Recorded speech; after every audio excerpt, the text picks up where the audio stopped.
नमस्कार दोस्तों, मैं आपका दोस्त महावीर चौधरी आपका अपने ऑनलाइन प्लेटफॉर्म पर स्वागत करता हूं।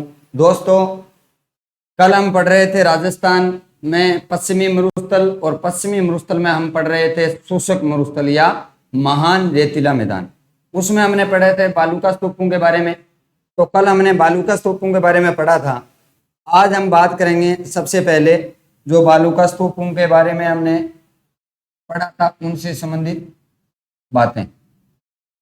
यानी कल हमने अलग अलग जो बालूका स्तूप थे वो हमने देखे थे। आज उनको मैं थोड़ा दिखा देता हूं कि किस प्रकार के जो बालूका स्तूप होते हैं उनका चित्र जो होता है, मेन स्केप होती है, दिमाग में इमेज अगर आपके है तो कोई भी चीज याद रखने में आपके क्या हो जाती है, आसानी हो जाती है। आज हम बात करते हैं, देखो कल हमने पढ़े थे बालूका स्तूपों के बारे में।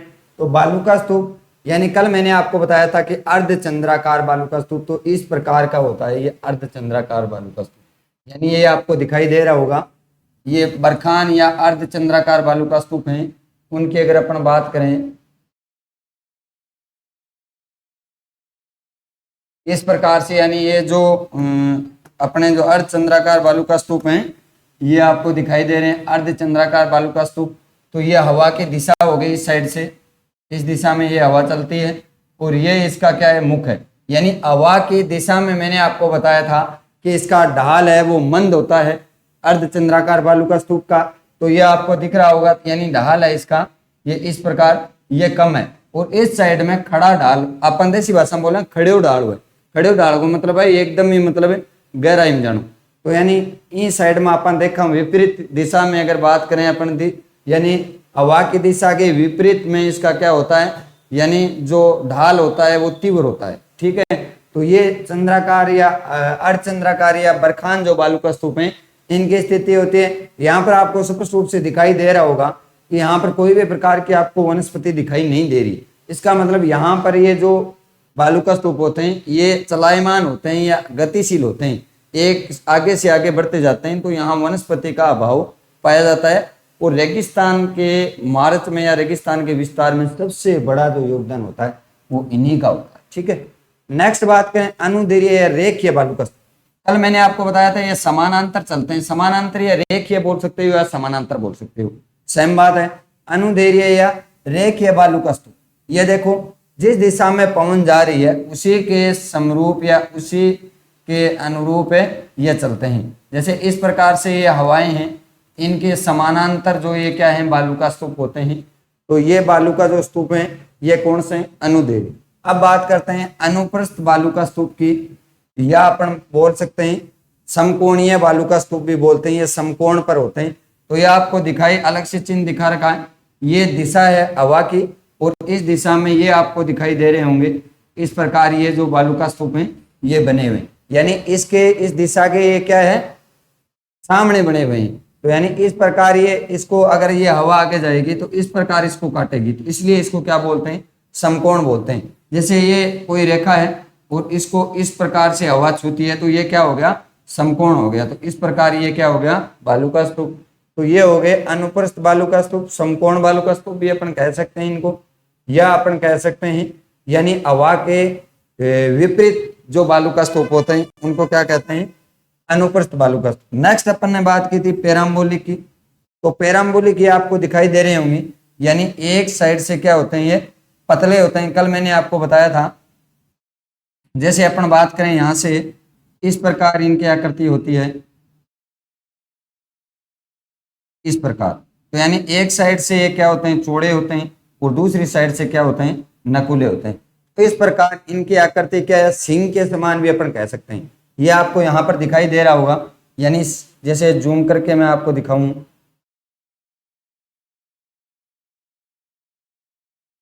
एक बार अपन जूम करके देख लेते हैं इनको।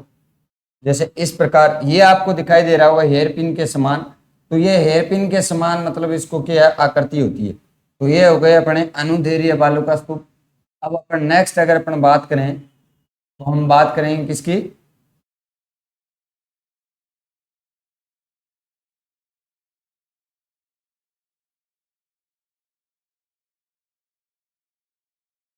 अब अपन ये हो गए पेराम्बोलिक बालू का स्तूप। कौन से हो गए? पेराम्बोलिक बालू का स्तूप। अब अपन बात करें तारानुमा, तो ये आपको दिखाई दे रहे होंगे, यानी यहाँ पर आपको आकृति इस प्रकार से तारे के समान जो दिखाई दे रही है, ये तारा कौन से हैं? तारानुमा या तारा बालू का स्तूप इनको बोला जाता है। बाकी हमने पढ़ लिया था एक जो बालू का स्तूप था, कौन सा था? ये अनुप्रस्थ नेटवर्क के बारे में भी हमने पढ़ा था, नेटवर्क बालू का स्तूप।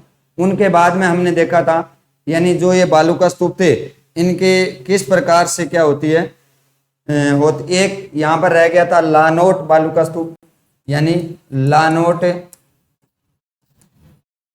बालू का स्तूप ये किस प्रकार का होता है? यानी लानोट बालू का स्तूप है, जैसे ये धरातल है, धरातल पर इस प्रकार से कोई ढाल है और फिर ये वापस धरातल आ गया, तो यहाँ से जो हवा चलती है वो इस प्रकार यहाँ से होती हुई, और जब यहाँ पर आती है तो यहाँ से क्या कर लेती है, इस प्रकार कटाव कर लेती है। कटाव करने के बाद यहाँ से यहाँ पर क्या है, और ज़्यादा गहरा खड्डा हो जाता है, और ये हवा है इस प्रकार से ऊपर जाती है, तो यहाँ पर इसका जमाव कर देती है। तो यहाँ पर इसका क्या कर देती है? रेत का क्या कर देती है? जमाव। तो इस प्रकार के जो बालू का स्तूप होते हैं, इन्हें क्या कहा जाता है? लानोट बालू का स्तूप कहा जाता है। बाकी हमने जो देखा था, यानी सबर का भी जो झाड़ियों के सारे छोटी छोटी जो झाड़ियाँ हैं, बुई है, खींप है, अपन देखते हैं छोटी झाड़ी है, बोझा है या फोग है, उनके सारे जो छोटे छोटे बालू का स्तूप बनते हैं, उनको सबर का बीज के नाम से जाना जाता है। तो ये सब हमने कल क्या किया था? अध्ययन किया था। आज हम नेक्स्ट अपन बात करते हैं, यानी यहाँ पर अपन नेक्स्ट अगर बात करें तो यानी हम पढ़ रहे थे महान रेतीला मरुस्थल या शुष्क मरुस्थल के बारे में। तो शुष्क मरुस्थल के बारे में अपन पढ़ रहे थे। शुष्क मरुस्थल ने हमने दो भागों में बांटा था। कौन कौन सा? एक तो बालू का स्तूप युक्त, बालू का स्तूप युक्त, और एक हमने पढ़ा था बालू का स्तूप मुक्त, बालू का स्तूप मुक्त प्रदेश। ठीक है, इस प्रकार हमने दो भागों में बांटा था। अब देखो, पीछे सेकंड ग्रेड में एक बार पूछ लिया था कि जो शुष्क मरुस्थल है या महान रेतीला मैदान है, उनमें कितने प्रतिशत भाग पर बालू का स्तूप युक्त प्रदेश है या बालू का स्तूप मुक्त प्रदेश है। तो ये आपको याद रखना होगा, यानी कुल ये जो मरुस्थल है, इनको अगर अपन 100% माने शुष्क मरुस्थल, तो इनका लगभग अपन बात करें तो 41%, यानी बालू का स्तूप युक्त प्रदेश है, ये 58.5%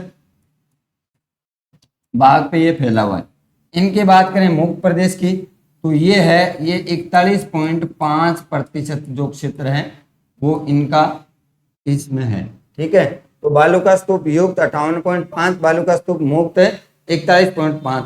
तो ये जो भाग है ये कई बार पूछा जाता है, तो यहाँ पर भी आपको ये ध्यान में रखना होगा। नेक्स्ट अपन बात करें, देखो महान मरुस्थल, महान रेतीला मैदान या शुष्क मरुस्थल की अन्य क्या क्या विशेषताएं। तो अन्य विशेषताओं के बारे में अपन देखें तो अपन एक तो बात करेंगे लाठी सीरीज की, इसकी लाठी सीरीज की। उसके बाद में हम बात करेंगे, लाठी सीरीज में चांदन को आ जाएगा, कोई दिक्कत नहीं। उसके बाद में अपन बात करें तो आकलवुड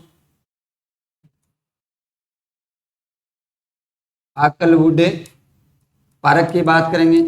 इसके बाद में नेक्स्ट अपन बात करेंगे यहाँ पर पीवना जो सांप होता है, पीवना, उसकी। नेक्स्ट अपन बात करेंगे तो यहाँ पर तीनों को हम पढ़ेंगे, तो इसमें रेग ईरग के बारे में पढ़ लिया था, तो ईरग रह गया था, तो ईरग से संबंधित अपन चर्चा करेंगे। ईरग से संबंधित नेक्स्ट अपन बात करें तो यानी झीलों के बारे में अपन पढ़ेंगे, यानी पलाया, टाट या रन जो झीलें हैं उनके बारे में पढ़ेंगे। नेक्स्ट अपन बात करें तो यहाँ पर जो बाप बोल्डर है इनके बारे में बात करेंगे। फिर अपन बात करेंगे एनर्जी हब के बारे में। एनर्जी हब कैसे है ये एनर्जी हब, ठीक है। अब इनके बाद में अगर अपन बात करें तो यहाँ पर अपन पढ़ेंगे यानी लघु मरुस्थल के बारे में। ये लघु मरुस्थल क्या है, ठीक है। अब लघु मरुस्थल के बाद में अपन देखें तो यानी दोहरे या अपन कह सकते हैं दरियन, ये किसे कहते हैं, ठीक है। नेक्स्ट अपन बात करें तो मरो है, मरहो, इसके बारे में मरहो के बारे में पढ़ेंगे।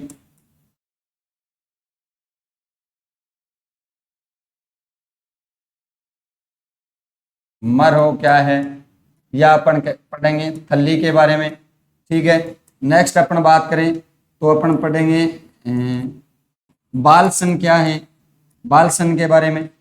बालसन के बाद में नेक्स्ट अपन बात करें तो इनसे संबंधित जो वनस्पति है कौन कौन सी है, तो वनस्पति की हम चर्चा करेंगे। वनस्पति कौन कौन सी वनस्पति यहाँ पाई जाती है, तो इन चीज़ों के बारे में हम विस्तार से चर्चा करेंगे। अब हम नेक्स्ट बात करते हैं, यहाँ पर जो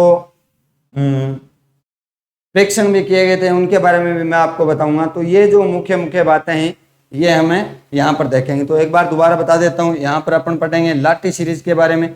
लाठी सीरीज के बाद में अपन पढ़ेंगे आकलवुड फॉसिल पार्क के बाद में, उनके बाद में पीवणा, पीवणा के बाद में अपन पढ़ेंगे पलाया झीलों के बारे में, इरक के बारे में, बाप बोल्डर क्या है इनके बारे में, और उनके बाद में अपन बात करेंगे यहाँ पर चट्टानें किस प्रकार की हैं, चट्टानों के बारे में भी अपन पढ़ेंगे।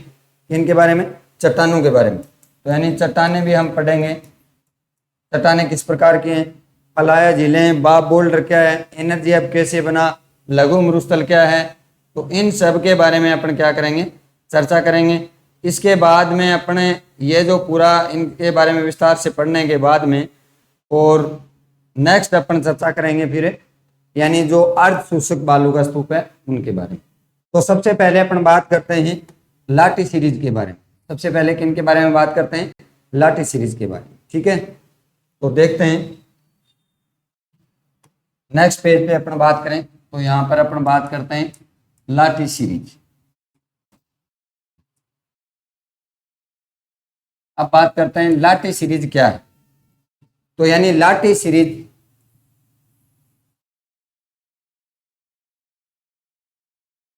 यानी पोखरण जैसलमेर, पोखरण कहाँ है, जैसलमेर में। तो पोखरण जैसलमेर से मोहनगढ़ जैसलमेर, मोहनगढ़ जैसलमेर के बीच में ये जो इस प्रकार की क्या है एक सीरीज मिलती है भूमि के अंदर, जहां पर नीचे क्या है मीठा पानी है, जहां पर नीचे क्या है मीठा पानी है। इन मीठे पानी की जो सीरीज है इनको किस नाम से जाना जाता है, इनको कहा जाता है लाठी सीरीज, ठीक है। यानी धरातल है, धरातल के नीचे यानी यहाँ पर बहुत ज़्यादा मीठा पानी है और बहुत मात्रा में है। यानी कहने का मतलब आप 24 घंटे अगर बोर चलाते रहोगे तो भी इसका पानी टूटेगा नहीं। तो ये पोखरण से मोहनगढ़ तक लगभग ये 80 किलोमीटर चौड़ी और 160 किलोमीटर लंबी क्या है ये भूगर्भ पट्टी है। 160 किलोमीटर लंबी और 80 किलोमीटर चौड़ी एक भूगर्भ पट्टी है जिसको किस नाम से जाना जाता है, लाठी सीरीज के नाम से जाना जाता है, ठीक है। यहाँ पर इसी लाठी सीरीज में एक नलकूप है, उनको बोलते हैं चांदन गांव के अंदर चांदन नलकूप। इस चांदन नलकूप को थार का गढ़ा भी कहते हैं। क्या कहते हैं, थार का गढ़ा कहा जाता है। तो थार का गढ़ा कहाँ है, तो ये लाठी सीरीज में है। चांदन नाम का गांव है, वहां पर जितने भी बोर है, यहाँ निश्चित कोई एक कुआं नहीं है। हम जाकर के वहां देखेंगे ये सोचेंगे कि एक कुआं है, उनका ही नाम चांदन नलकूप है। तो चांदन गांव में जितने भी बोर हैं या जितने भी कुएं हैं उनमें कभी भी पानी टूटता नहीं है और बहुत मात्रा में पानी उपलब्ध होता है। यानी लगभग अपन बात करें तो 1 घंटे में कितने घन जो पानी है वो उपलब्ध करवा देता है। ऐसी यहाँ पर क्या है पानी की व्यवस्था है, यानी भूगर्भ पानी है। पहले माना जाता था कि यहाँ पर कौन सी नदी बहती थी, सरस्वती नदी।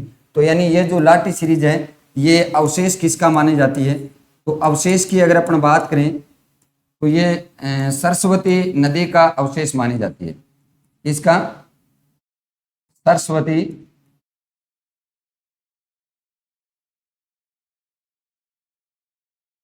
सरस्वती नदी का अवशेष।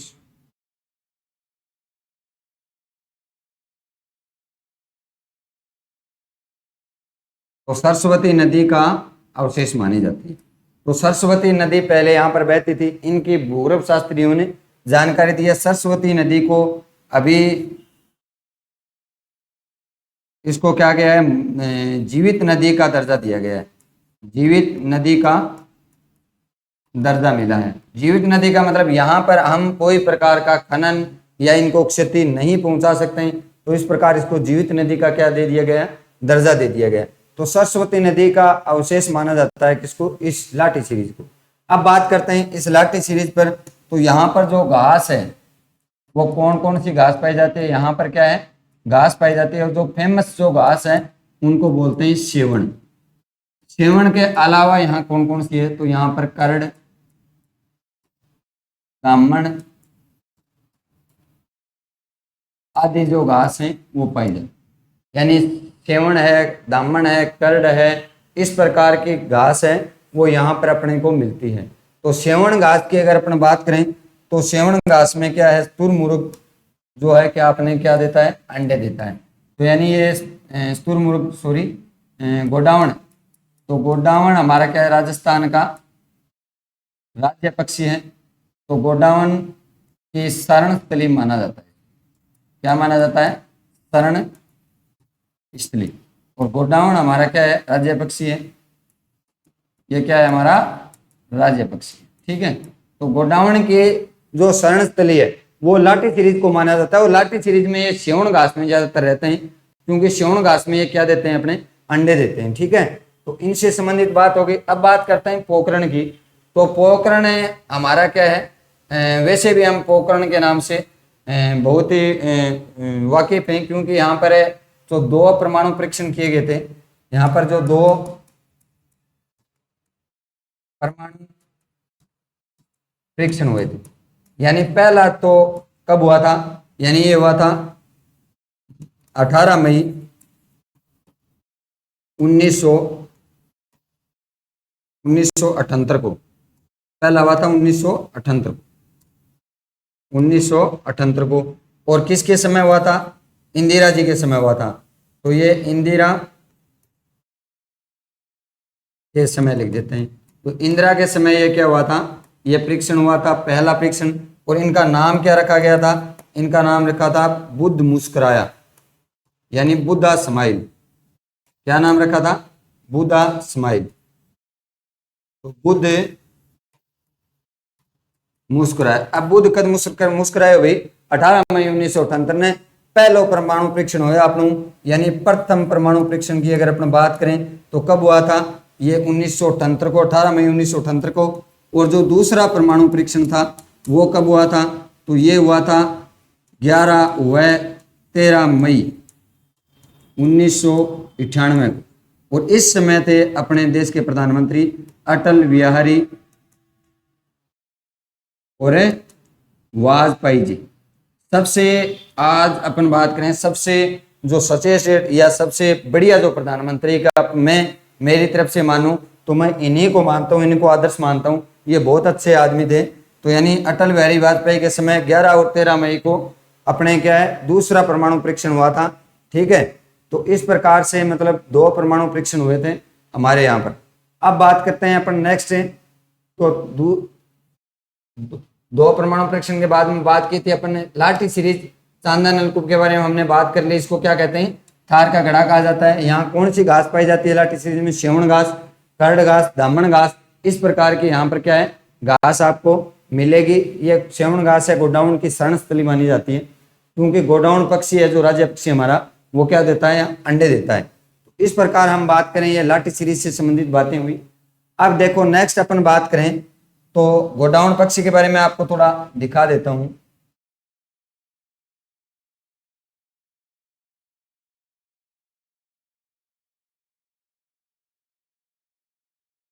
यह गोडाउन पक्षी है, आप देख सकते हो। ये गोडाउन पक्षी है, अपने क्या है अंडे दे रखी है। ये सेवण घास है।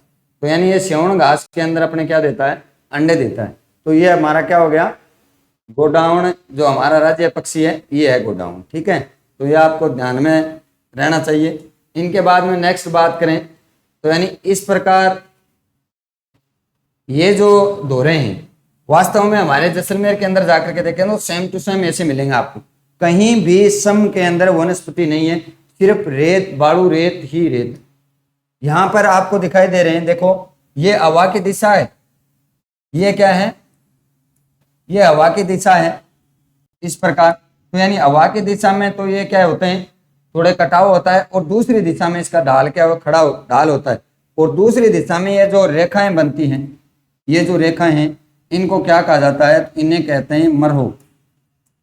इन्हें क्या कहते हैं, मर्रो। तो हमने दो चीज पढ़ी थी, यानी मर्रो किसे कहा जाता है, तो मर्रो यानी ये जो धरातल पर जो बालू रेत की जो लाइनें रेखाएं बनती है, यानी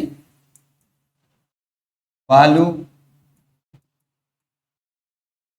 रेती की रेखाएं आपा रेती बोला है। ठीक है, तो बालू रेती है बिंगी जी के रेखा जी के धारी बन रही है, ए अन के बोले जाए, मर्रो बोले जाए अपनी देसी भाषा के अंदर। तो वो भी एक बार क्वेश्चन पूछ लियो कि मर्रो क्या है, तो इनमें अलग अलग आपको ऑप्शन देगा, तो ये भी आपको ध्यान में रखना है। नेक्स्ट अपन बात करें, नेक्स्ट अगर अपन बात करें तो देखो आपको मैं दिखा देता हूं।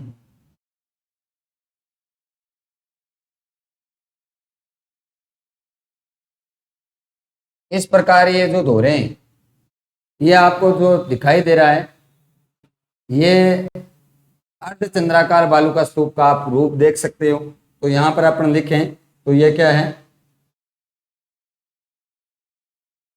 अर्ध चंद्राकार बालू का स्तूप, या इसे कह सकते हैं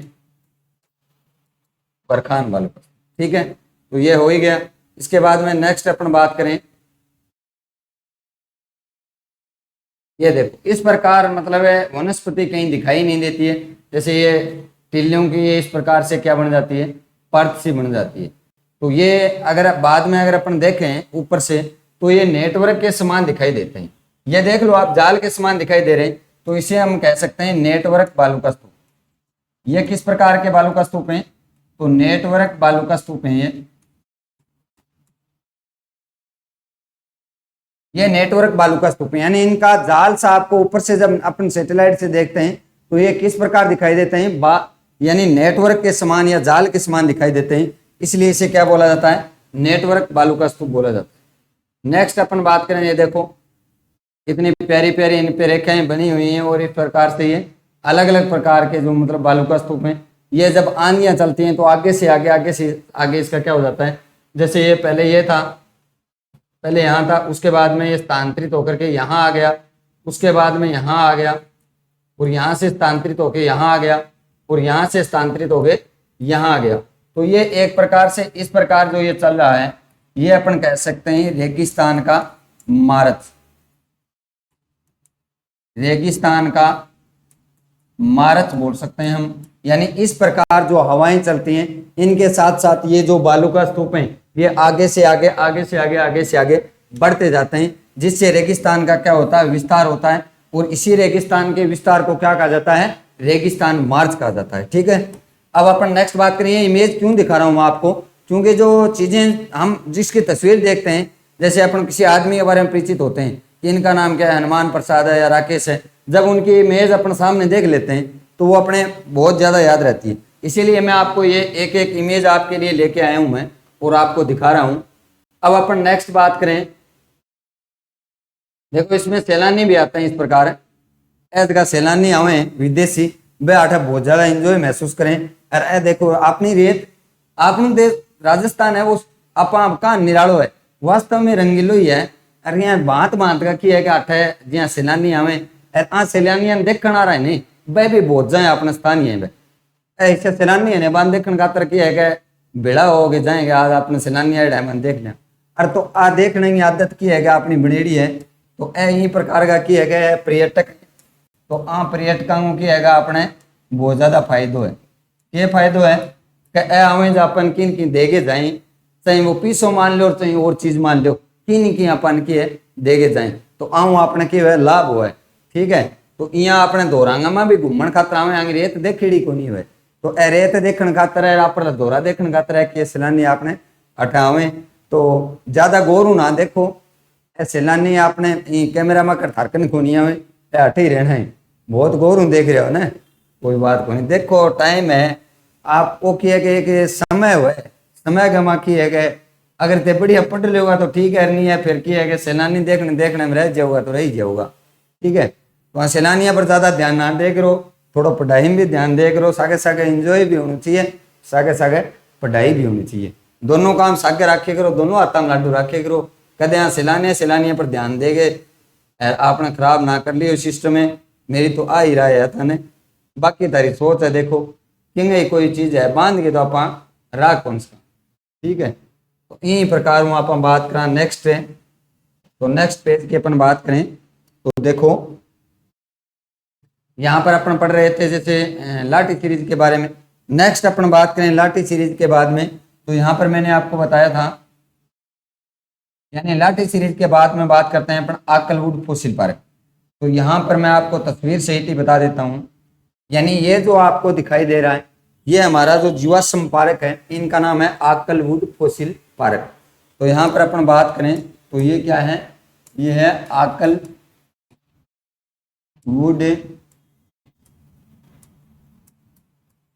फॉसिल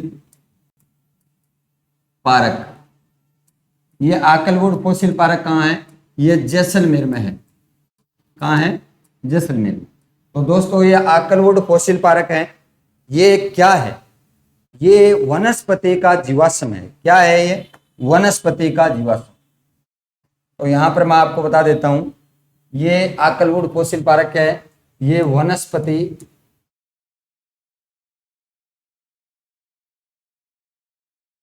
के अवशेष हैं। वनस्पति कौन सी, जो समुद्री वनस्पति थी प्राचीन समय में, वो जो नीचे दब गई थी, उनके अभी भी अवशेष हैं। ये अपने को तस्वीर में छोटे दिखाई दे रहे हैं, लेकिन ये बहुत लंबे लंबे पेड़ हैं, इनके अभी भी क्या है, टुकड़ों के रूप में मिले हैं। तो इनको यहाँ पर क्या किया गया है, संरक्षित किया गया है। तो ये जो आकलवुड फॉसिल पार्क है, ये अपन को कहाँ मिला है, ये जैसलमेर में। ये अभी जो पुराने पेड़ पौधे दब गए थे समुद्री वनस्पति, तो समुद्री वनस्पति के ये अवशेष हैं। तो यहाँ लिख देता हूं मैं, ये क्या है, समुद्री वनस्पति के अवशेष माने गए। तो ये अवशेष हैं, इनको बोला जाता है आकलवुड फॉसिल पार्क। तो आकलवुड फॉसिल पार्क कहाँ है आपको पूछे, तो ये मरु उद्यान में स्थित है। यानी जो हमारा मरु उद्यान है, ये जैसलमेर में राष्ट्रीय मरु उद्यान है, जैसलमेर, वहां पर स्थित है ये राष्ट्रीय मरु उद्यान जैसलमेर।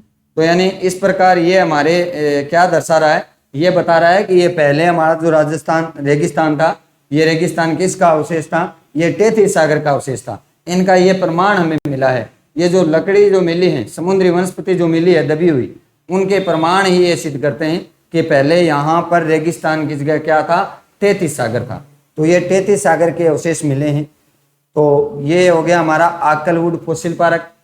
इनके बाद में नेक्स्ट अपन बात करें तो यहाँ पर एक चीज और भी बता देता हूं, यानी जैसलमेर के अंदर फतेहगढ़ है, जैसलमेर। तो फतेहगढ़ जैसलमेर में हमें डायनासोर के अवशेष भी मिले हैं, डायनासोर के अवशेष।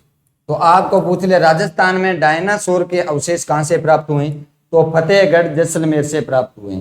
ठीक है, तो ये एक महत्वपूर्ण बात है, यानी फतेहगढ़ जैसलमेर है, यहाँ पर क्या है, डायनासोर के अवशेष प्राप्त हुए। ठीक है, नेक्स्ट अपन बात करें, देखो तो हम बात कर रहे थे, नेक्स्ट है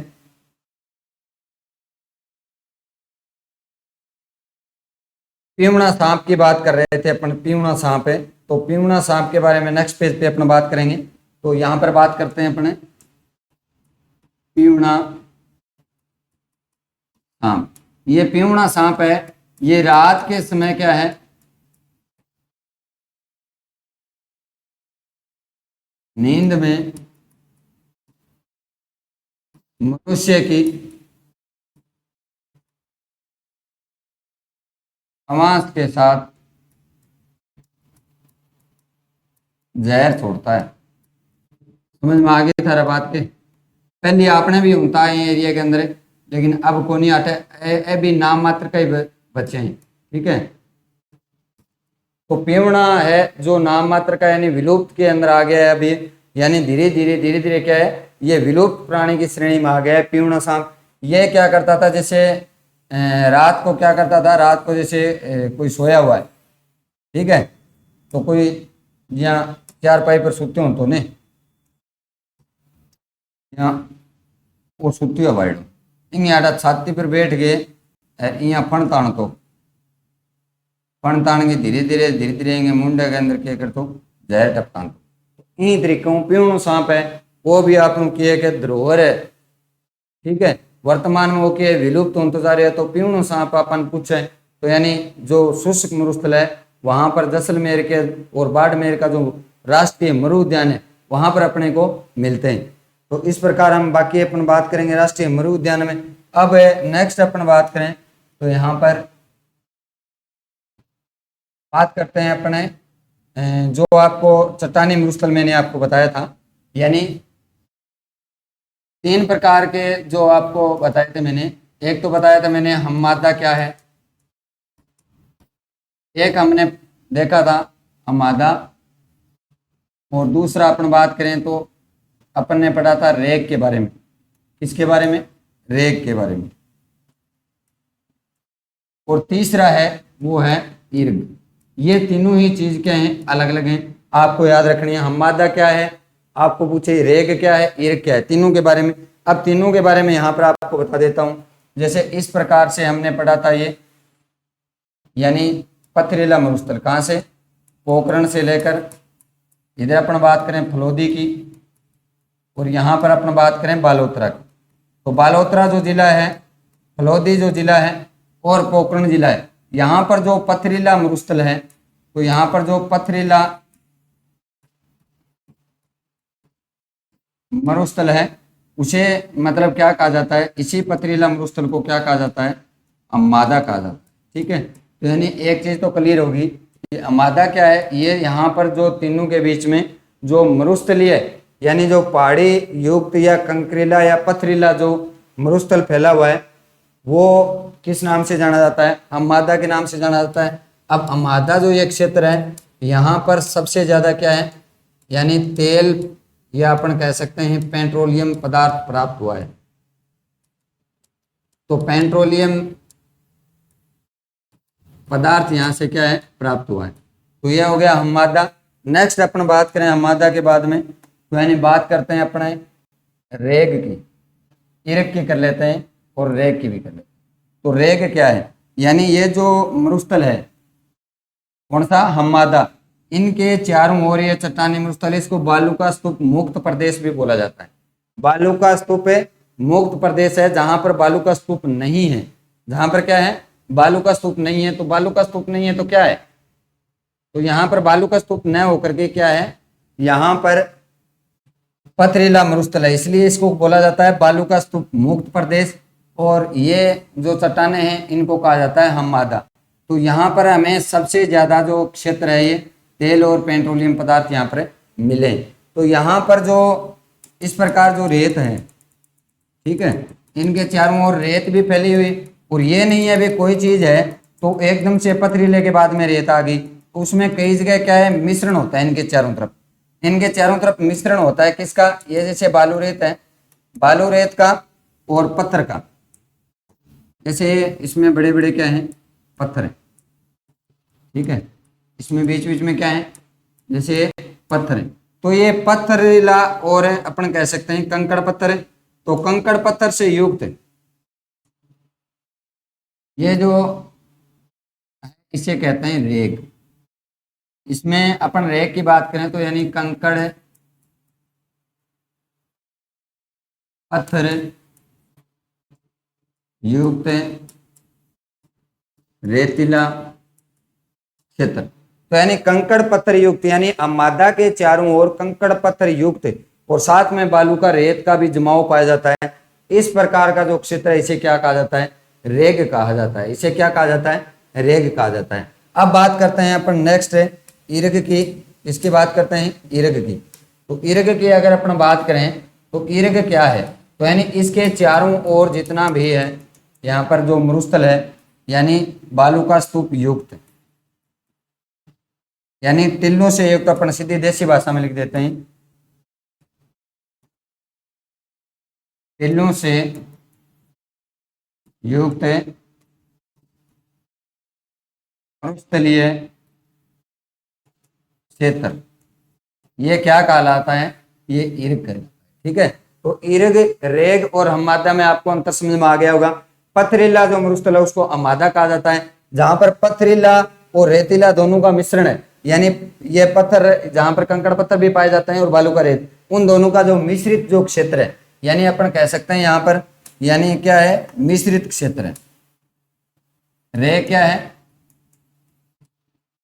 मिश्रित क्षेत्र, यानी जहां पर कंकड़ पत्थर भी हैं और रेत भी है, इस प्रकार के मिश्रित जो मरुस्थल है उनको क्या कहा गया है, रेग कहा गया है। और जहां रेत ही रेत है, यानी जहां पर टिल्ले ही टिल्ले हैं, उस प्रकार के मरुस्थल को क्या कहा जाता है, इर्ग कहा जाता है। तो ये तीनों चीजें बिल्कुल आपको क्लियर होनी चाहिए, इर्ग, हम्मादा और रेग, इनसे संबंधित क्वेश्चन पूछा जाता है, काफी एग्जामों में इससे संबंधित क्वेश्चन आया है। जैसे इस प्रकार से दे दे कि राजस्थान में जो पथरीला मरुस्थल है उनको क्या कहा जाता है, ऑप्शन में मिलेंगे हम्मादा, रेग, इर्ग, या एक नाम दे दिया जैसे पलाया दे दिया, तो इस प्रकार आपको ऑप्शन में मिलेंगे। या आपको कह दे कि जो कंकड़ पत्थर युक्त है, जो रेतीला मरुस्थल है, उनको किस नाम से जाना जाता है, तो फिर आपको ये ऑप्शन में मिलेंगे। तो इस प्रकार आपको क्वेश्चन यहाँ से पूछे जा सकते हैं। नेक्स्ट अपन बात करें इर्ग के बाद में, उसके बाद में अपन बात करते हैं पलाया, टाट, रन जो जिले हैं उनके बारे में।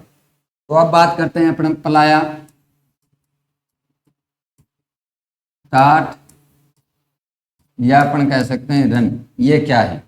तो ये पलाया, टाट, रन क्या है, इनके बारे में अगर अपन बात करें तो पलाया और जो ये टाट और रन एक ही बात है। ठीक है, तो पलाया कौन सी है, टाट और रन क्या है, इनके बारे में अपन देखें तो पलाया ये हैं कृत्रिम झीलें।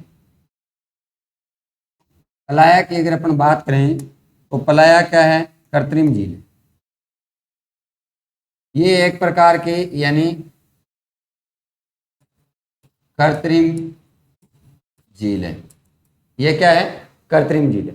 किस प्रकार आपको बताऊं कि ये कृत्रिम झील कहां पर मिलती है, ज्यादातर अपने को मिलती है जैसलमेर में। जैसलमेर के अंदर जो पालीवाल ब्राह्मण हैं, पालीवाल ब्राह्मण है, ये यहाँ पर क्या करते हैं, खेती करते हैं।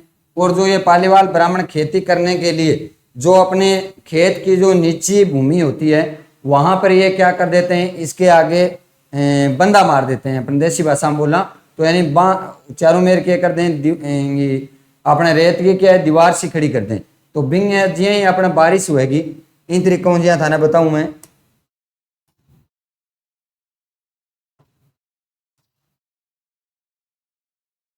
यहाँ पर बात करें जी, वो खेत है, ये खेत में यहाँ वो टिब्बो आ गयो, इन तरीकों खेत है।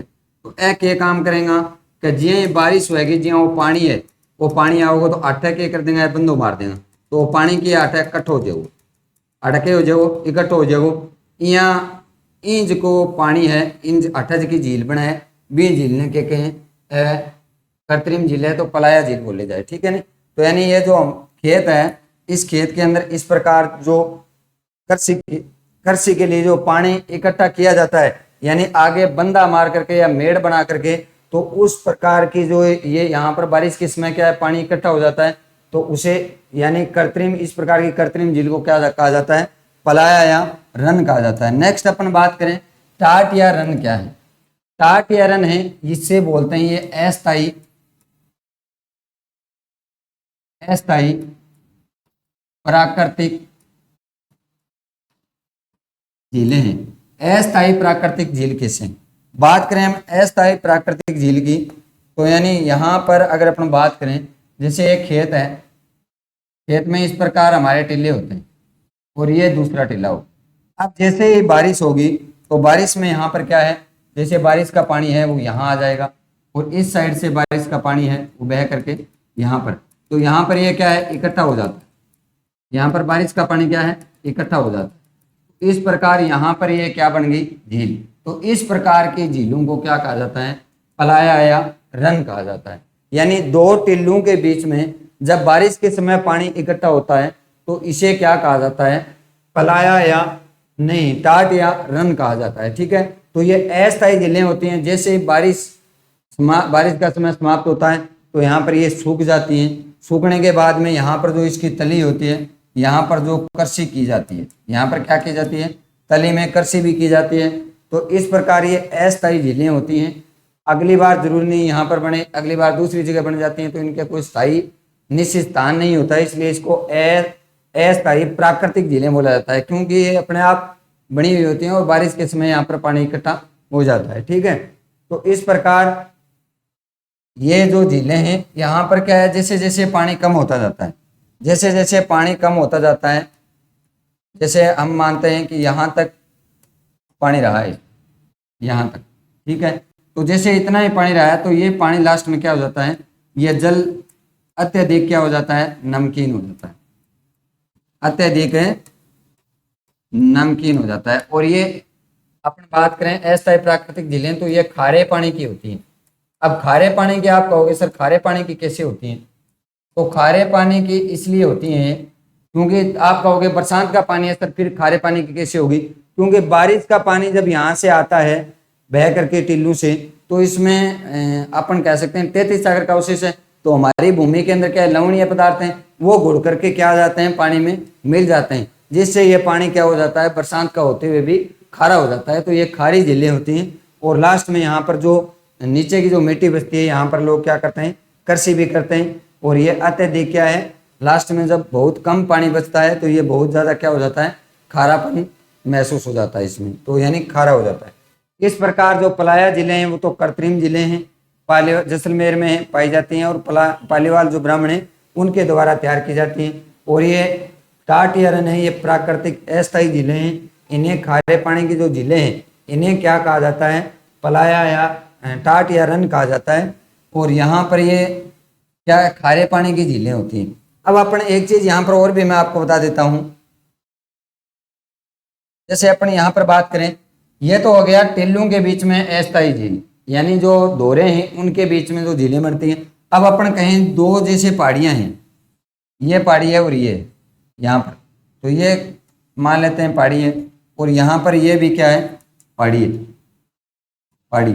इनके बीच में जो पानी इकट्ठा होता है, इनके बीच में जैसे बारिश के समय यहाँ पर पानी इकट्ठा हो गया, ठीक है, तो ये जो झील बनती है इसे क्या कहा जाता है, यानी टिल्लों के बीच में जो झील बनती है अस्थायी, उन्हें कहा जाता है कौन सा, टाट या रन कहा जाता है। लेकिन यहाँ पर जो झीलें बनती हैं उसे बालसन के नाम से जाना जाता है। ये जो पहाड़ियों के बीच में जो झीलें बनती हैं मीठे पानी की, ये मीठे पानी की होती हैं, ठीक है, तो इन्हें बालसन झीलें कहा जाता है। तो यानी आपको पूछ रहे, दो पहाड़ियों के बीच में जो अस्थायी झीलों का निर्माण होता है उन्हें क्या कहा जाता है, बालसन। दो टिल्लों के बीच में या दो धोरों के बीच में मरुस्थल के अंदर जो टिल्लों का झीलों का निर्माण होता है उसे क्या कहा जाता है, तो इन्हें कहा जाता है टाट या रन। और पलाया जो झीलें हैं ये पालीवाल ब्राह्मणों के द्वारा तैयार की गई यानी कृत्रिम झीलें हैं, और यहाँ से ये क्या करते हैं, खेती करते हैं। जैसे हम देखें मैप के अंदर, अब देखो यहाँ पर मैं आपको दिखा देता हूँ, जैसे गूगल बाबा में अपन जाए तो यहाँ पर अपन लिखेंगे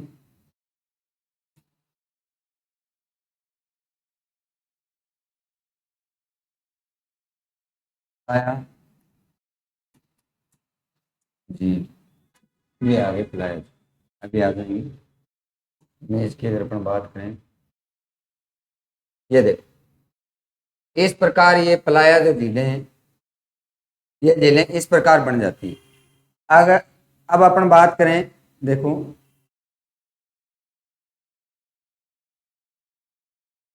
यहाँ ये इमेज आपको दिखाई दे रही होगी, यानी इस प्रकार यहाँ इस साइड में क्या है, टिल्ले हैं, यहाँ से पानी यहाँ पर क्या हो गया, ये पानी इकट्ठा हो गया। तो ये किस प्रकार की झील है, ये झील है पलाया झील, ये क्या है, पलाया झील है, ठीक है। तो ये नेक्स्ट अपन बात करें, देखो और भी मिल जाएंगे हमें ये जो पलाया झीलें हैं।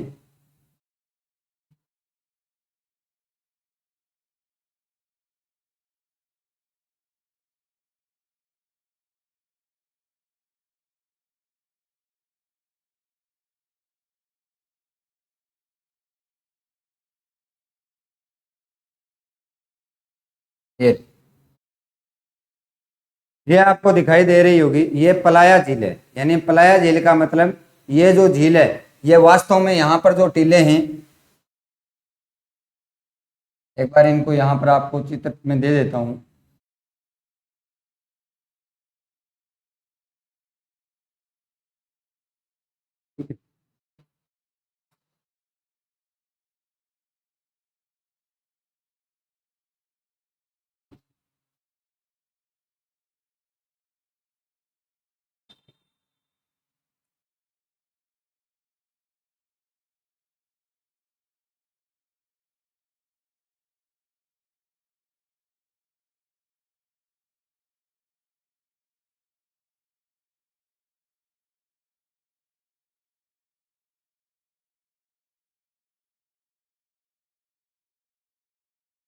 अब देखो ये जो झीलें हैं, हमने अभी जो मैप लिया था,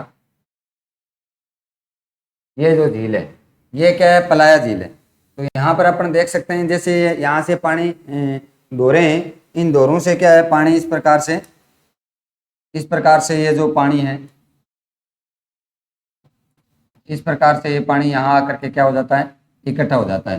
तो ये इस प्रकार इनको क्या बोला जाता है, पलाया झील बोला जाता है। इन्हें क्या कहा जाता है, पलाया झील। तो यानी ये जो अस्थायी जो झील होती हैं जो बरसात के समय, तो पालीवाल ब्राह्मण इसमें क्या करते हैं, यहाँ पर जैसे रोक देते हैं इनको, तो इस प्रकार ये क्या कर देते हैं, इसको पानी को रोक करके और इससे सिंचाई करते हैं और इससे क्या होती है, खेती होती है। तो ये क्या हो गया, पलाया झील से संबंधित। अब अपन नेक्स्ट बात करें पलाया टाट रन के बाद में, तो नेक्स्ट अगर अपन बात करें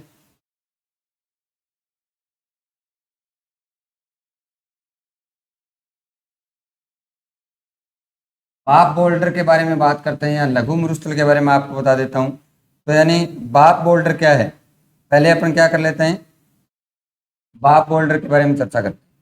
तो यानी बाप बोल्डर, बाप बोल्डर क्या है, ठीक है। तो बाप बोल्डर के बारे में अपन बात करें,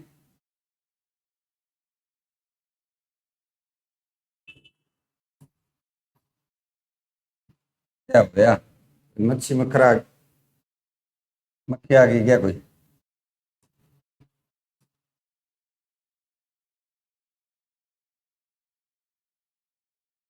बात करते हैं अपने बाप बोल्डर के बारे में। यानी बाप बोल्डर क्या है, तो बाप बोल्डर की अगर अपन बात करें तो देखो चित्र में आपको बता देता हूं मैं।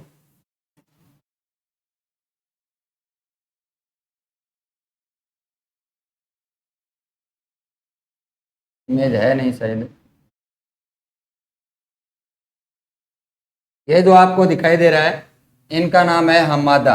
यानी यहाँ पर मैं लिख देता हूँ आपको, यानी ये क्या है, हमादा। यानी हमादा, ये जटिल जो पथरीला आपको जो मरुस्थल दिखाई दे रहा है इसका क्या नाम है, हमादा। जो पथरीला जो मरुस्थल है इनको किस नाम से जाना जाता है, हमादा। तो ये हमादा की तस्वीर है।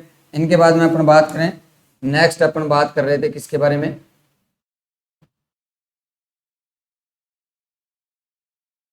बाप बोल्डर के बारे में।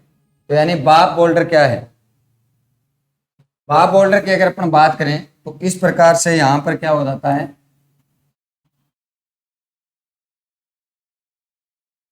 बाप बोल्डर किसे कहते हैं, यानी जो पथरीला मरुस्थल है,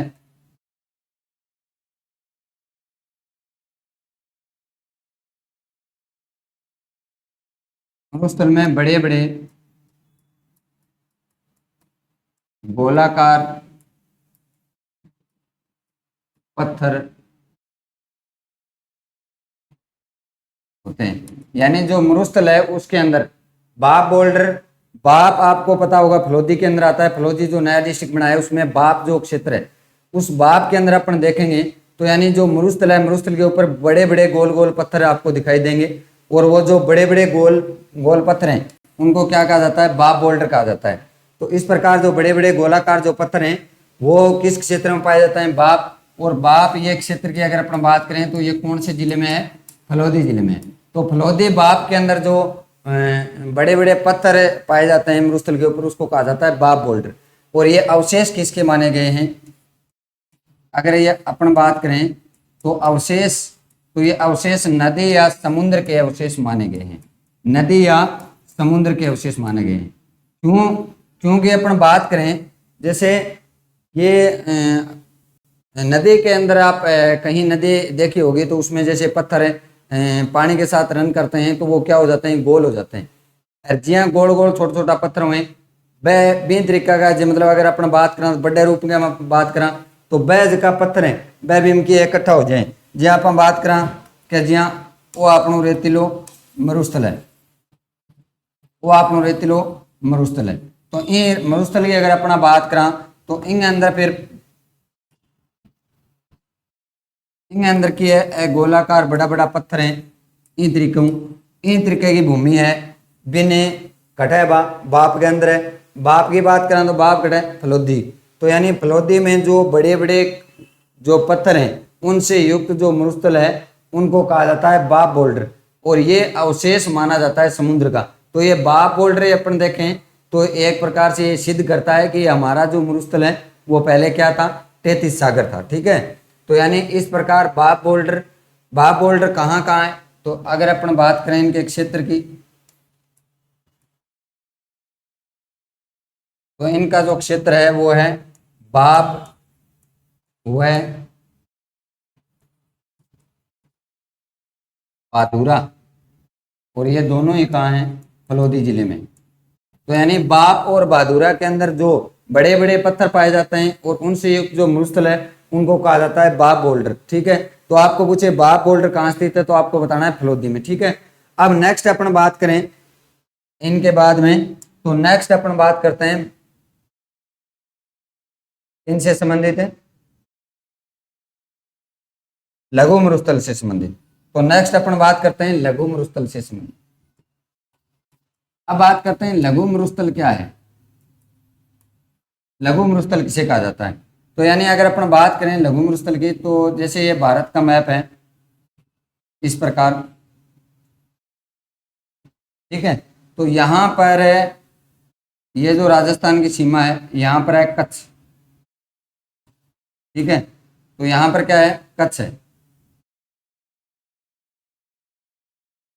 इसे अपन बात करते हैं ये कच्छ की खाड़ी है यहाँ, और यहाँ पर जो आपके अंदर की तरफ अगर अपन बात करें तो इस प्रकार से ये बनी हुई है, इस प्रकार इसे कहते हैं खंबात की खाड़ी। तो यानी ये जो कच्छ के जो खाड़ी है यहाँ पर राजस्थान, जैसे ये अपन मान लेते हैं राजस्थान है, यहाँ से लेकर ये जो कच्छ का रण बोला जाता है दलदली भूमि को, यहाँ से लेकर और बीकानेर तक, यानी कच्छ से और कहाँ तक, बीकानेर तक का जो मरुस्थल है उन्हें लघु मरुस्थल के नाम से जाना जाता है। तो यहाँ पर मैं लिख देता हूं, यानी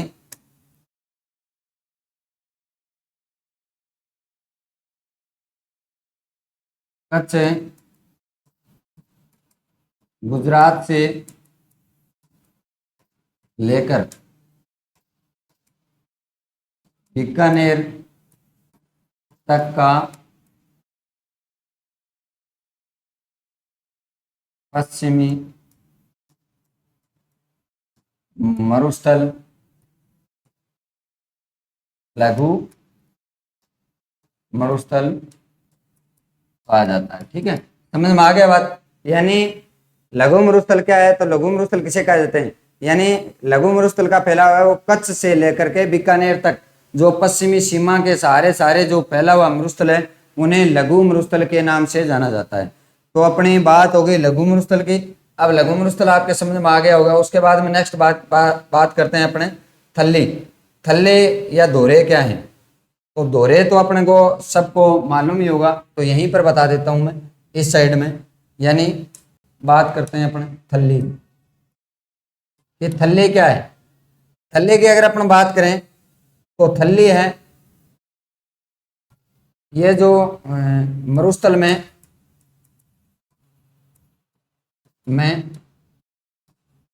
निम्न भूमि, यानी मरुस्थल में जो निम्न भूमि है उसे क्या कहा जाता है? थल्ली कहा जाता है। आपको पूछ ले थल्ली क्या है, तो मरुस्थल के अंदर जो निम्न भूमि है उसको क्या कहा जाता है? थल्ली कहा जाता है। इनके बाद में नेक्स्ट अपन बात करें दोहरे की। दोहरे क्या है? तो दोहरे यानी रेत के टीले। रेत के जो टीले हैं उन्हें अपनी जो राजस्थानी भाषा में क्या कहा जाता है? दोहरे कहा जाता है। तो ये सब चीजें आपको पूछी जा सकती हैं।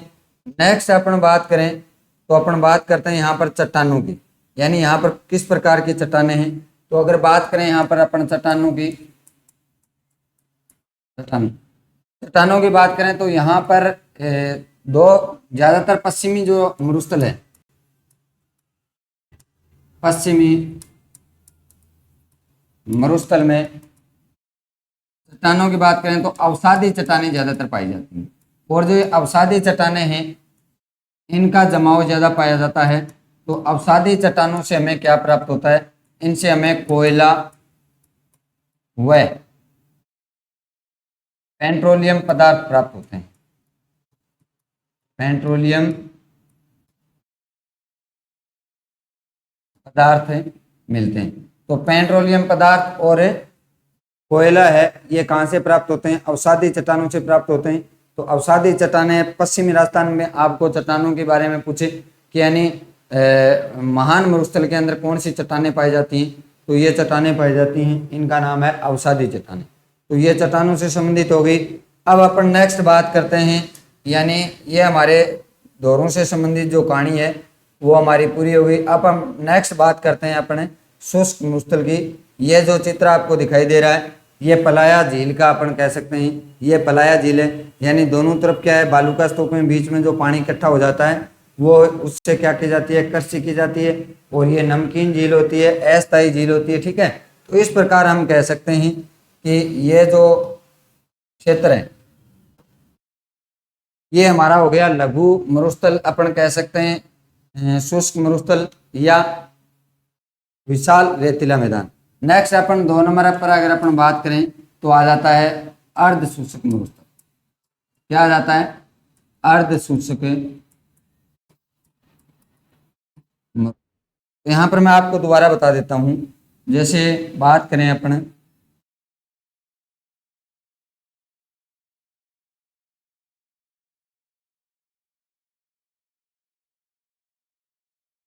ये जैसे मान लेते हैं राजस्थान है।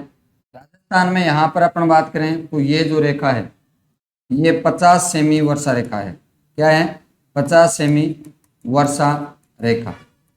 इनके और जो यहाँ पर जो दूसरी वर्षा रेखा है ये यहाँ पर अपन ने निर्धारित की थी, ये थी 25 सेमी वर्षा रेखा। तो ये 25 सेमी वर्षा रेखा है। इन दोनों के बीच में ये जो क्षेत्र है इनको क्या कहा जाता है? अर्ध शुष्क मरुस्थल कहा जाता है, ठीक है, अर्ध शुष्क मरुस्थल। और इस साइड में हमने बात किया था तो ये कौन सा मरुस्थल था? ये था शुष्क मरुस्थल। ये कौन सा था? शुष्क मरुस्थल। तो शुष्क और अर्ध शुष्क मरुस्थल। अब बात करते हैं अपन अर्ध शुष्क जो मरुस्थल है यहाँ पर इनको कितने भागों में बांटा गया है? तो अर्ध शुष्क मरुस्थल को 4 भागों में बांटा गया है। अर्ध शुष्क मरुस्थल को कितने भागों में बांटा गया है? 4 भागों में बांटा गया है। तो अगर इसकी बात करें अर्ध शुष्क मरुस्थल की तो इसके कितने भाग हैं? 4 भाग हैं। अब 4 भाग कौन कौन से हैं उनकी बात करते हैं। तो सबसे पहले अपन बात करते हैं ये जो एरिया आपको दिखाई देता है इसे कहते हैं 1 नंबर घग्गर का मैदान। इसे क्या कहा जाता है? घग्गर का मैदान। नेक्स्ट अपन बात करें यहाँ पर दूसरा तो ये कहा जाता है शेखावाटी प्रदेश। ये क्या आ गया? शेखावाटी प्रदेश, या इसे कांतली बेसिन भी कहते हैं। इसे क्या कहते हैं? कांतली बेसिन भी कहते हैं। नेक्स्ट अगर अपन बात करें तो अगला है, ये कहा जाता है नागौरी उच्च भूमि। ये कौन सा है? नागौरी उच्च भूमि। और ये जो चौथा और लास्ट जो बचा है इसे कहते हैं लूणी पेशी। इस प्रकार हमने इसको कितने भागों में बांटा है? ये 2 नंबर हो गया, 3 नंबर, 4। यानी इन लघु अर्ध शुष्क जो मरुस्थल है इनको हमने 4 भागों में बांटा है। घगर का मैदान, शेखावाटी प्रदेश, इसे कांतले बेसिन भी कहते हैं, नागौरी उच्च भूमि और लूणी का मैदान। तो इसके कितने भाग हो गए? टोटल 4 भाग। तो इस प्रकार हमें एक एक भाग के बारे में अपन क्या करेंगे? विस्तार से पढ़ेंगे। तो नेक्स्ट बात करते हैं अपने सबसे पहले घग्गर के मैदान के बारे में। तो नेक्स्ट पेज पे अपन बात करेंगे घग्गर का मैदान। यानी 1 नंबर कौन सा हो गया? घग्गर का मैदान। अब घग्गर का मैदान है, उसमें क्षेत्र कौन कौन सा आता है? ये कहाँ कहाँ फैला हुआ है? तो अपन नेक्स्ट बात करें क्षेत्र की, तो इसमें गंगानगर, हनुमानगढ़, अनूपगढ़ और नेक्स्ट अपन बात करें अनूपगढ़ के बाद में तो आ जाएगा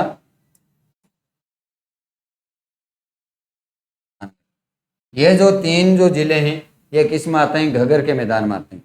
अब अपन बात करते हैं घग्गर का मैदान। तो यानी घग्गर की जो नदी है, घग्गर नदी, उनके कारण इसको क्या कहा जाता है? घग्गर का मैदान कहा जाता है। इससे पहले अगर अपन बात करें तो देखो यहाँ पर अपन ने देखा है, यहाँ से जो नदी आती है,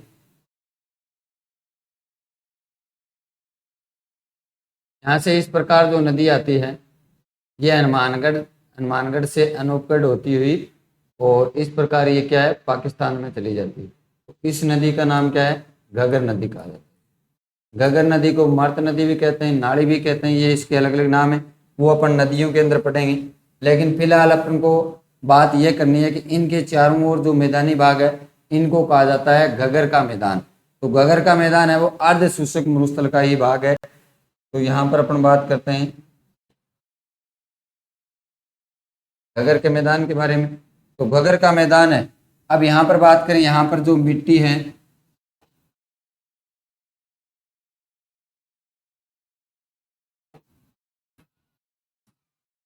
मिट्टी, तो यहाँ पर पाई जाती है यानी पीली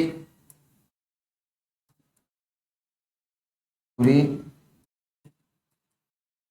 उपजाऊ मिट्टी। ये पीली भूरी जो उपजाऊ मिट्टी है इसे देसी भाषा में काठी कहा जाता है। क्या कहा जाता है? काठी कहा जाता है। इस भाषा, ये जो पीली भूरी जो उपजाऊ मिट्टी है यहाँ की, इसे क्या कहा जाता है? देसी जो भाषा है यहाँ की पर्सनल भाषा, उसे क्या कहा जाता है? काठी कहा जाता है। इसे एक अन्य नाम से भी जानते हैं, इसे नाली प्रदेश भी कहते हैं। इसे क्या कहते हैं? नाली प्रदेश भी कहते हैं, क्योंकि ये जो घग्गर नदी है इनका जो स्थानीय नाम है वो नाली है। ठीक है, तो ये नाली प्रदेश हो गया।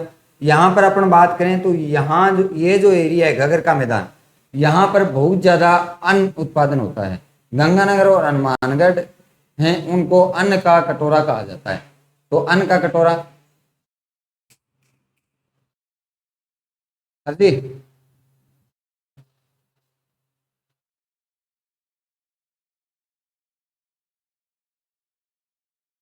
नहीं नहीं नहीं नहीं नहीं सर, बात करें हम यहाँ पर नाड़ी प्रदेश की, तो नाड़ी जो प्रदेश है वो किसको कहा जाता है? घग्गर को कहा जाता है। अब देखो यहाँ से अगर अपन बात करें तो ये जो घग्गर का मैदान है, ये जो मैदान है ये सबसे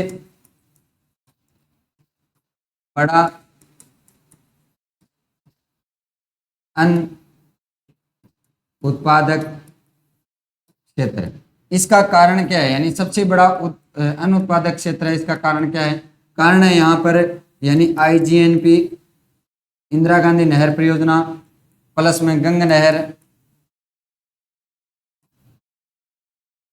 व नाली, या अपन कह सकते हैं घग्गर, इनके द्वारा यहाँ पर क्या हो जाती है? यहाँ पर होती है सिंचाई। और इस सिंचाई के कारण यहाँ पर सिंचाई सुविधा अधिक होने के कारण ये मैदान है घग्गर का मैदान वो बहुत ज्यादा उपजाऊ है। अब अपन बात करें यहाँ पर, तो यहाँ पर सेम की भी समस्या है। तो ये घगर का मैदान है, यहाँ पर सेम समस्या है। अब सेम समस्या क्या है इनके बारे में आपको बताऊंगा, लेकिन सेम समस्या सबसे पहले सेम के लिए प्रसिद्ध है, वो है बड़ोपल गांव। जो बड़ोपल गांव है ये सेम समस्या से सबसे ज़्यादा प्रभावित है। और ये है कहाँ पर, तो ये हनुमानगढ़ के अंदर है। हनुमानगढ़ के अंदर सेम से जो प्रभावित गांव है इनका नाम है बड़ोपल गांव। अब सेम क्या है, तो देखो सेम के बारे में अपन समझते हैं। यानी यहाँ पर ये जैसे मान लेते हैं धरातल है, धरातल के बाद में जैसे भी यहाँ पर बारिश होती है या यहाँ पर सिंचाई होती है, यहाँ पर क्या हो जाती है, जैसे अपन बात करें वर्षा, और इधर अपन बात कर लेते हैं सिंचाई। अत्यधिक सिंचाई के कारण यहाँ पर क्या है, धरातल से जल है वो धीरे धीरे क्या है, नीचे आता है। धरातल धीरे धीरे यहाँ से जल क्या है, नीचे आता है। और नीचे यहाँ पर क्या है, यहाँ पर बात करें अपने तो यहाँ पर जिप्सम का जमाव है। इसका जिप्सम का,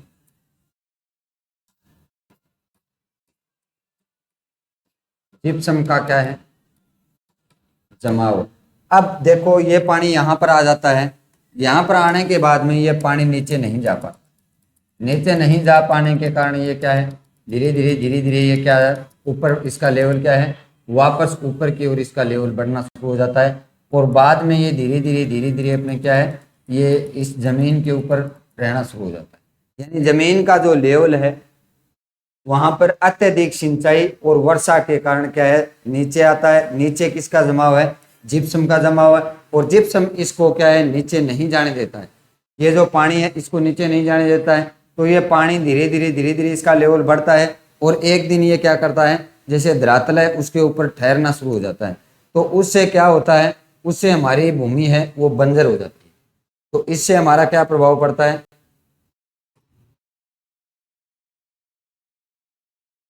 इससे खेत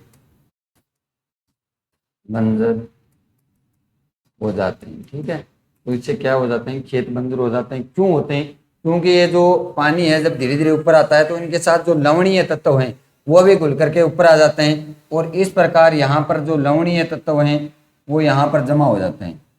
लवणीय तत्व कहाँ जमा हो जाते हैं, यहाँ धरती पर। इस प्रकार लवणीय तत्व यहाँ पर क्या हो जाते हैं, जमा हो जाते हैं। तो यानी लवणीय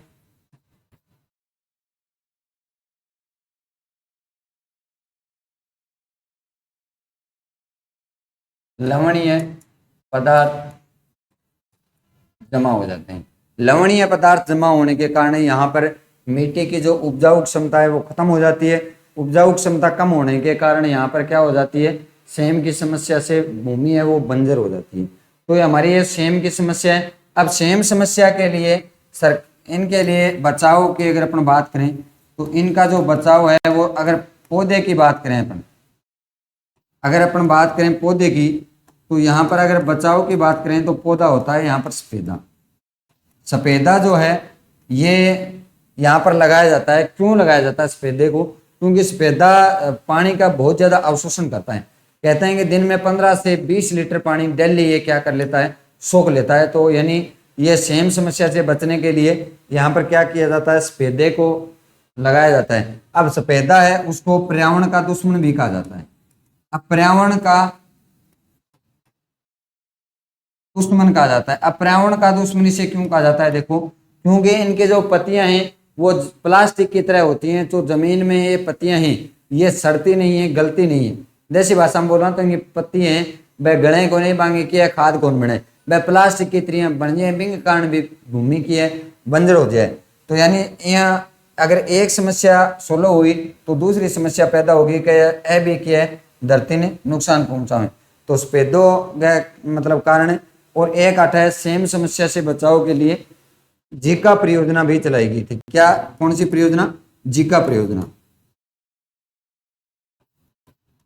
यानी जापान के सहयोग से यहाँ सेम समस्या को कम करने के लिए जीका परियोजना चलाई गई थी। और सेम से बचने के लिए जिप्सम का प्रयोग भी किया जाता है। इसका, जिप्सम का,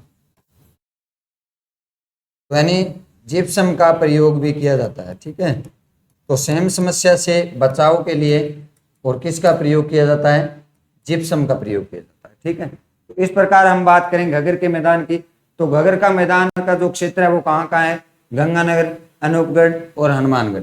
जो घगर नदी है यहाँ पर किस प्रकार की मिट्टी पाई जाती है, पीली भूरी उपजाऊ मिट्टी पाई जाती है, इसे नाली प्रदेश भी कहे जाते हैं। यह सबसे बड़ा अन्न उत्पादक क्षेत्र है। कारण क्या है, आईजीएनपी की यहाँ सिंचाई होती है प्लस में गंगा नहर की, और नाली के कारण यहाँ उपजाऊ मिट्टी है, तो इसके कारण यहाँ पर अन्न अत्यधिक उपजाऊपन को बढ़ावा देता है। देखिए सेम समस्या की बात करें तो सेम समस्या यहाँ बड़ोपल गांव हनुमानगढ़ के अंदर, तो बड़ोपल गांव हनुमानगढ़ में सेम समस्या से बचाव के लिए पौधे कौन से लगाए गए, सफेदा। सफेदे को क्या कहा जाता है, पर्यावरण का दुश्मन भी कहा जाता है। अब अपन बात करें यहाँ पर, तो गंगानगर हनुमानगढ़ की अगर अपन बात करें तो यहाँ किन्नू, मौसमी और माल्टा, संतरा, ये जो फल हैं, ये फल यहाँ पर अत्यधिक मात्रा में उत्पादित हो रहे हैं। इसके कारण इसको, यानी यहाँ पर यह भी प्रश्न पूछा जाता है कि भूमध्य सागरीय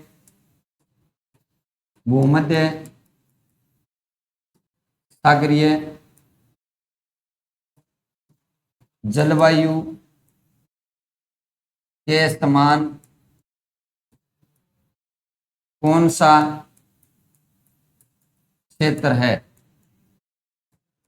यानी भूमध्य सागरीय जलवायु है, वहां पर भी खट्टे फलों का सर्वाधिक विश्व में उत्पादन होता है, और राजस्थान में सर्वाधिक खट्टे फलों का उत्पादन गंगानगर, अनूपगढ़, हनुमानगढ़ में होता है। तो किन्नू, मौसमी, माल्टा, संतरा यहाँ पर बहुत ज्यादा मात्रा में पैदा होते हैं। तो ठीक है, तो इस प्रकार किन्नू और मौसमी माल्टा की मंडी भी गंगानगर है, तो इनके कारण ये भूमध्य सागरीय जलवायु के समान क्षेत्र माना गया है। तो इस प्रकार हमने आज पढ़ा घगर के मैदान के बारे में। कल हम बात करेंगे जो बचे हुए क्षेत्र हैं, जैसे शेखावाटी प्रदेश है, नागौरी उच्च भूमि है और लूणी बेसिन है, इनके बारे में, और अरावली के बारे में। तो आज हम इतना ही पढ़ेंगे दोस्तों। कल हम जो टॉपिक पढ़ेंगे उनके बारे में थोड़ा आपको पढ़ करके आना है। इसी के साथ थैंक यू, धन्यवाद।